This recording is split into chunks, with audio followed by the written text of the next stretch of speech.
AI-171 के जो crash हुआ उसकी सीक्वेंस हुआ कैसे। अहमदाबाद से फ्लाइट ने टेक ऑफ किया जून 12 को, और जैसे ही उसने टेक ऑफ किया एसेंट पे थोड़ी ही देर में ये कहा गया कि उस फ्लाइट के दोनों fuel control switches cut off कर दिए गए। वॉइस रिकॉर्डर में रिकॉर्डिंग भी आई। इन्वेस्टिगेशन में बताया गया कि जो मेन पायलट थे उन्होंने को पायलट से सवाल पूछा कि क्यों आपने फ्यूल कट ऑफ किया। को पायलट ने जवाब दिया, मैंने कट ऑफ नहीं किया, that was the only thing. तो उसके बाद जैसे ही फ्यूल कट ऑफ हुए दोनों इंजन्स के, तो रैट यानी कि रैम एयर टरबाइन डिप्लॉय हो गया ऑटोमेटिकली। तो रैट एक्टिवेशन जब होता है it indicates that there is some sort of catastrophic loss. या तो दोनों इंजन फेल हो चुके हैं या फिर simultaneously hydraulic electrical system collapse हो चुके हैं, तब RAM air turbine automatically deploy हो जाता है। तो ये रैम एयर टरबाइन है क्या जो इमरजेंसी में डिप्लॉय होता है, इसको समझेंगे हम लोग डिटेल में। Rat stands for RAM air turbine.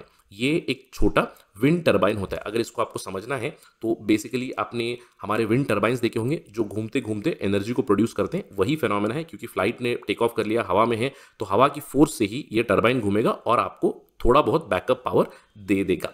अब इसका फंक्शन क्या होता है?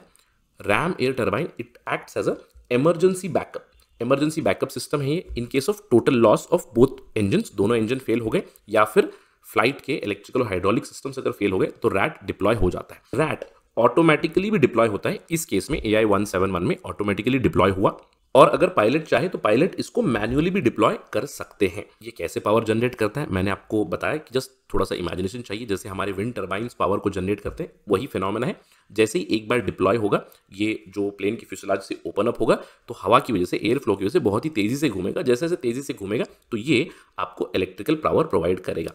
कितना पावर प्रोवाइड करेगा? बेसिक ऑपरेशन के लिए, जैसे कि नॉर्मल जो कंट्रोल सर्फेसेस होते हैं, फ्लाइट का रडर हो, एलिवेटर हो, उसको रन करने के लिए, नेविगेशन और कम्युनिकेशन सिस्टम्स री ऑन करने के लिए। आपने ज़रूर सुना होगा कि AI-171 के पायलट ने मेडे का कॉल दिया था because of rat deployment itself. इसके अलावा क्रिटिकल कॉकपिट के जो इंस्ट्रूमेंट्स हैं वो इसके थ्रू चल सकते हैं।